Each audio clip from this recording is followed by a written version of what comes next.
وَمَن يَتَوَكَّلْ عَلَى اللَّهِ فَهُوَ حَسْبُهُ، اور جو اللہ پر بھروسہ کرے اللہ اس کے لیے کافی ہو جاتا ہے، اس کی ضروریات کا وہ خود کفیل ہوتا ہے، اور اس کے کام اس کے ذمہ کرم پہ ہوتے ہیں، کو ہو کے دیکھے اس کا۔ تو جو اللہ سے ڈرے اللہ اس کے لیے راستے بناتا ہے۔ حضرت عوف بن مالک رضی اللہ تعالی عنہ الاشجعی حضور کی خدمت میں حاضر ہوئے اور عرض گزار ہوئے کہ میرا بیٹا سالم مشرکین کی قید میں ہے اور میں فاقوں کی حالت میں ہوں، تو فرمایا آل محمد کے پاس ایک سیر جو ہیں، بس اس کے علاوہ ہمارے پاس بھی کھانے کے لیے دنیاوی اسباب نہیں ہیں۔ کہا صبر کرو اور اللہ سے ڈرو، اور لا حول ولا قوت الا باللہ کثرت کے ساتھ پڑھو۔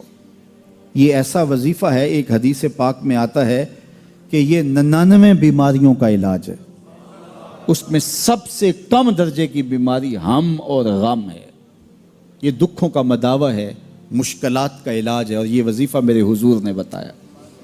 حضرت ابو ذر غفاری رضی اللہ تعالیٰ عنہ کو حضور نے 5 چیزیں بتائی تھیں، ان میں سے 5ویں چیز یہ تھی کہ ابو ذر کثرت کے ساتھ لا حول ولا قوت الا باللہ پڑھا کرو۔ فرمایا عرش الہی کے نیچے ایک خاص خزانہ ہے، یہ وظیفہ وہاں سے آیا ہے، یہ زندگی میں معمول بنا لو، جب پھنس جاؤ مشکلات میں آ جاؤ تو لا حول ولا قوت الا باللہ پڑھو، اللہ راستے کھولے گا۔ تو حضور نے 3 چیزیں فرمائی، اللہ سے ڈرو، صبر کرو، اور کثرت کے ساتھ لا حول ولا قوت الا باللہ پڑھو۔ وہ فرماتے ہیں کہ میں یہ عمل شروع کیا، ابھی گھر میں بیٹھا ہی تھا کہ دروازے پہ دستک ہوئی، تو میں اٹھا کہ دروازہ کھولوں دیکھوں کہ کون ہے، تو دروازہ کھولا، دیکھا میرا بیٹا کھڑا ہے اور اس کے پیچھے 100 اونٹ کھڑے ہیں۔ تو میں نے کہا کہ تم اور یہ اونٹ؟ کہا مجھے موقع لگ گیا، میں ان کی قید سے بھاگ آیا اور آتے آتے ان کے 100 اونٹ بھی ہانک لایا ہوں۔ وَيَرْزُقْهُ مِنْ حَيْثُ لَا يَحْتَسِبُ، وہ تمہیں وہاں سے رزق دے گا جہاں سے تمہیں گمان بھی نہیں، اس کے ہو کے تو دیکھو۔ اللہ اکبر، اللہ کے ہو جاؤ تو پھر وہ تمہاری ضرورتوں کا کفیل ہو جائے گا۔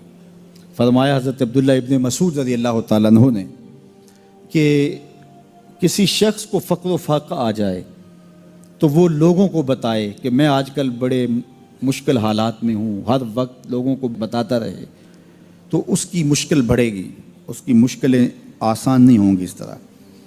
اور اگر وہ اپنی اس مشکل کو کسی سے شیئر نہ کرے بلکہ مصلی بچھا کے اپنے رب سے کہے کہ مالک فقر و فاقہ آ گیا ہے اور اس کا علاج تیرے پاس ہے، اس مرض کا مداوع تیرے پاس ہے، تو حضرت عبداللہ ابن مسعود فرماتے ہیں کہ رسول کریم نے فرمایا جلد یا بدیر اللہ اس کو مالا مال فرما دے گا۔ یہ بھی کبھی کر کے دیکھو، مشکل آ جائے، فاقہ آ جائے، مصیبت آ جائے، کسی سے نہ کہو، صرف اپنے رب سے کہو، پھر دیکھنا اس کی کرم نوازیوں کا می کیسے برستا ہے۔ فرمایا اللہ پر بھروسہ کرنے کا جو حق ہے اگر وہ تم ادا کر دو، وہ تمہیں ایسے رزق عطا کرے جیسے پرندوں کو عطا کرتا۔ ہم تو دکان پہ جانا ہوتا ہے، فیکٹری میں جانا ہوتا ہے، ہم اپنے کاروبار پہ جانا ہوتا ہے، نوکری پہ جانا ہوتا ہے، مزدوری پہ جانا ہوتا ہے، ہمیں پتہ ہے کہاں آج صبح جانا ہے، لیکن پرندوں کو کوئی پتہ نہیں ہوتا کہاں جانا ہے، راس المال بھی نہیں ہوتا، لیکن صبح نکلتے ہیں، شام کو کبھی بھی خالی پیٹ نہیں آئے۔ بن توکل پنچھی اڑ دے، خرچ نہ پلے زیرا ہو۔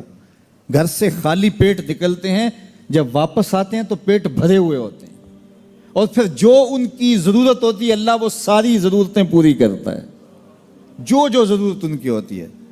یہ شیر کتنا گوشت کھاتا ہے اللہ روز اسے دیتا ہے، یہ ہنس روزانہ سچے موتی کھاتے ہیں، اور آپ مارکیٹ میں لینے جائیں لاکھوں روپے لگا کے تولے ماشے کے حساب سے آپ خریدتے ہیں، پھر بھی آپ کو یقین نہیں ہوتا کہ یہ سچے ہیں یا 2 نمبر ہیں۔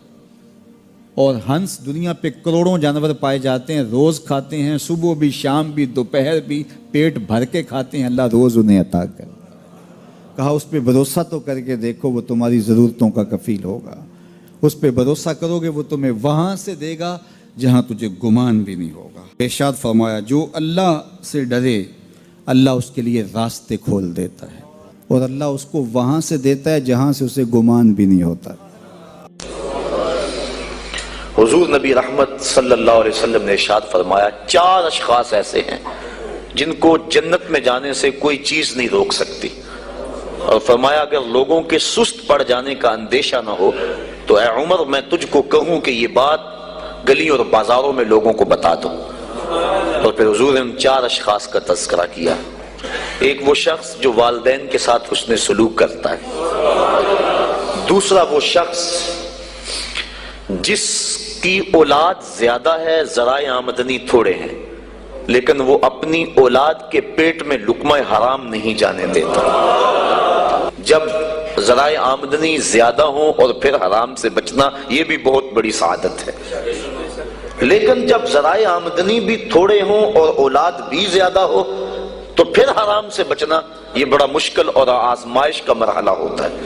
تو جو اس موقع میں رزق حرام سے بچا، قیامت کے دن حضور کے فرمان کے مطابق جنت میں جانے سے اسے کوئی شے نہیں روک سکتا۔ اور ہم صحابہ کی زندگیاں دیکھتے ہیں، فجر کی نماز ہوتی ہے، ایک صحابی جلدی سے اٹھ کے چلے جاتے ہیں۔ ایک دن آقا کریم نے پوچھا کہ ابو درداء کیا بات ہے؟ تو حضرت ابو درداء نے عرض کی حضور آپ جانتے ہیں آج کل مدینے میں کھجوریں پکنے کا موسم ہے اور سحری کے وقت ٹھنڈی ہوائیں مدینے کی سرزمین کو سلام کرنے بھی آتی۔ میرے ہمسائے کے صحن میں ایک اونچا لمبا درخت ہے کھجور کا جس کا جھکاؤ میرے گھر کی سمت ہے، اور جب ہوا چلتی ہے تو اس سے کھجوریں ٹوٹ کے میرے ویڑے میں گر پڑتی ہیں۔ میں جلدی جلدی اس لیے چلا جاتا ہوں کہ بچوں کے اٹھنے سے قبل وہ کھجوریں اٹھا کے ان کے گھر میں پھینک دو، کہیں ایسا نہ ہو کہ میرا بچہ کوئی کھجور اٹھا کے اپنے منہ میں ڈال لے۔ یہ صحابہ کا مزاج۔ اور ہماری سڑک سے گنے کی ٹرالی گزر کر تو دیکھیں، ہم بچے کو شاباش دیتے ہیں کہ بڑا دلیر نکلا ہے۔ جس کو آج آپ حوصلہ افزائی کر رہے ہیں کل بڑا ہو کے ڈاکو بنے گا، کل بڑا ہو کے راہزن اور لٹیرا بنے گا۔ اولاد کی تربیت کے باب میں یہ بات ہے کہ اگر وہ گناہ کا ارتکاب بچپن میں بھی کرتے ہیں تو ان کی وہاں حوصلہ شکنی کی جائے تاکہ ان کے دل میں گناہ سے نفرت پیدا ہو جائے۔